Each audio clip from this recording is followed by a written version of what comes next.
આજે બનાવવાની છે મુંબઈ સ્ટાઇલ સેન્ડવિચ। તો તેને બનાવવા માટે મેં અહીંયા 5 બટાકા બાફી નાખ્યા અને એને રાઉન્ડ શેપમાં કાપી નાખ્યા। કાકડી, ટામેટાં, ડુંગળી, શિમલા મરચાં અને બીટ બધું શાકભાજી લેવાનું અને બધા શાકભાજીને આવી રીતે રાઉન્ડ શેપમાં આપણે કટ કરી લેવાના છે।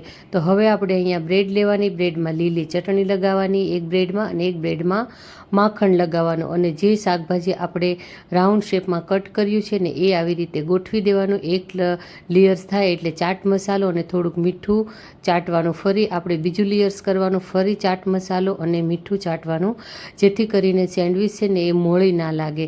તો બસ હવે તવામાં થોડુંક માખણ નાખી અને ઉપર માખણ લગાડવી, બંને સાઈડ સારી રીતે એકદમ ક્રિસ્પી થાય ને ત્યાં સુધી શેકી લેવાની। તો અહીંયા આપણી સેન્ડવિચ બનીને તૈયાર છે। એને આપણે 4 હિસ્સામાં કટ કરી લેવાની, ટોમેટો કેચઅપ અને લીલી ચટણી નાખવાની અને સેવ નાખવાની। જરૂરથી ટ્રાય કરજો, બહુ ટેસ્ટી અને સ્વાદિષ્ટ બને છે।